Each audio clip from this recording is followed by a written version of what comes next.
There it is on Bloomberg HD. Yeah, markets in every corner of the world are following the news out of Cyprus, and the latest report tells us that the parliament there is going to delay this vote that was scheduled for 10 a.m. Eastern time on this bailout or bail-in, this controversial plan to tax depositors up to 10% if you have more than 100,000 euros in the bank. Of course, they're trying to get the votes here, and the question is, this is not going to be very popular among the people, and look what's happening in the market. I'll give him points in that there was a score on Friday to get the thing done, get it out. There were 2 tranches.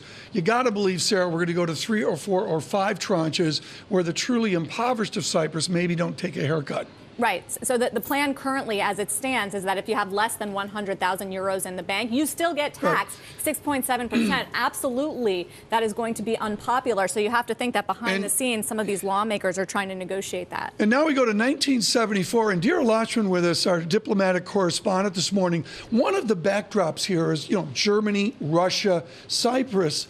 Well, forget about that. There's also Greece, Turkey, Cyprus. How tense is that relationship in Nicosia from the civil war of 1974? Yeah, I mean, I have heard some Cypriot leaders saying that this is the worst thing that has happened to them since the Turkish invasion in 1974.